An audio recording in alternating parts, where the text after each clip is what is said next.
Happy Rakshabandhan அண்ணா அண்ணி, எப்படி இருக்கீங்க? ஹாப்பி ரக்ஷாபந்தன். நீங்க சொல்லாமலே வந்துட்டீங்க. ஒரு இன்ஃபார்மாவது பண்ணிருக்கலாம்ல. நானும் ரெடி ஆயிட்டேன் எங்க அம்மா வீட்டுக்கு போறதுக்காக. ஓ, சாரி அண்ணி. என்னாலதான் முன்னாடி இன்ஃபார்ம் பண்ண முடியல. ஏன்னா எங்க நாத்தனாரும் வந்தாங்க இவருக்கு ராக்கி கட்டுறதுக்காக.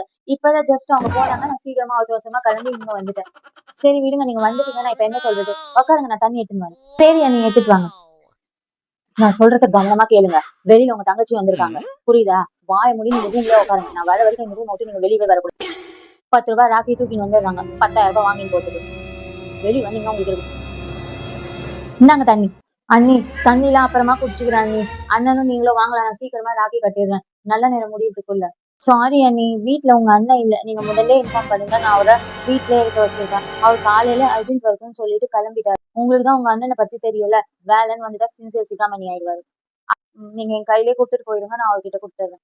சரி அண்ணி, நான் உங்ககிட்ட கொடுத்துறேன். நீங்களே அண்ணன் கிட்ட கொடுத்துடுங்க. இந்தாங்க அண்ணி. உங்களுக்கே நல்லா தெரியும் அண்ணி, உங்க அண்ணன் என் கையில 1 ரூபாய் கொடுக்கறது இல்ல. என்கிட்ட எதுவுமே இல்ல உங்களுக்கு கொடுக்கறதுக்கு கூட. இந்த வாட்டி நீங்க வெறும் கையதான் வீசிட்டு போகணும் அண்ணி. நாங்க அம்மா வீட்டுக்கு வரதுக்கு காரணம் இது இல்ல. எங்க பணமோ நகையோ எல்லாத்தையும் சுத்தின் போறதுக்கு இல்ல ரிட்டர்ன் போறதுக்கு. எங்களுக்காக யாராவது இருக்காங்க நம்ம மேல ரொம்ப பாசமா உண்மையானவங்களா, எங்களுக்குன்னு ஒரு ஆதரவு இருக்குன்றதுக்காக தான் நாங்க இங்க வரோமே. எனக்குன்னு கூட யாராவது இந்த உலகத்துல இருக்காங்க அப்படின்ற காரணத்துக்காக மட்டும்தான். நீங்க ஏன் இதை மறந்துடுறீங்க? நீங்களும் யாருக்காவது நாத்தனார் தானே. எனக்கு இருக்கிற ஃபீலிங்ஸ் உங்களுக்கும் அங்க இருந்திருக்கும்.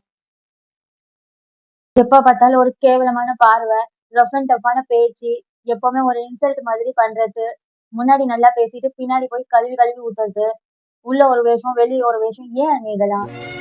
எனக்கும் இந்த வீட்டுல எல்லா உரிமையும் இருக்கு. ஆனா இது எல்லாமே நான் சந்தோஷமா விட்டு கொடுத்துடுறேன். ஏன்னா நீங்க எல்லாருமே ஒற்றுமையா நல்ல சந்தோஷமா இருக்கணும்ன்ற ஒரே காரணத்துக்காக தான்.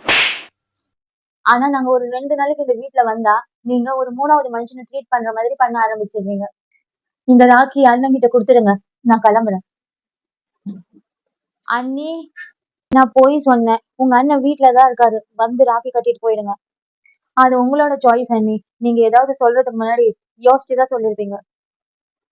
என்னோட வீட்டுல மரியாதைக்கும் குறை இல்ல, பாசத்துக்கும் குறை இல்ல. கடவுள் புண்ணியத்துல வசதி வாய்ப்புக்கும் எந்த குறையும் இல்ல. எல்லா இருந்தும் நான் இங்க ஏன் வந்தேன்னா, என்னோட சந்தோஷத்துக்காக தான் நான் இங்க வந்தேன். என்னோட வீடு இங்க இருக்குதுன்றதுக்காக தான் நான் வந்தேன். என் மேல உண்மையா பாசம் இருக்கிறவங்கள பாக்குறதுக்காக தான் நான் இங்க வந்தேன்.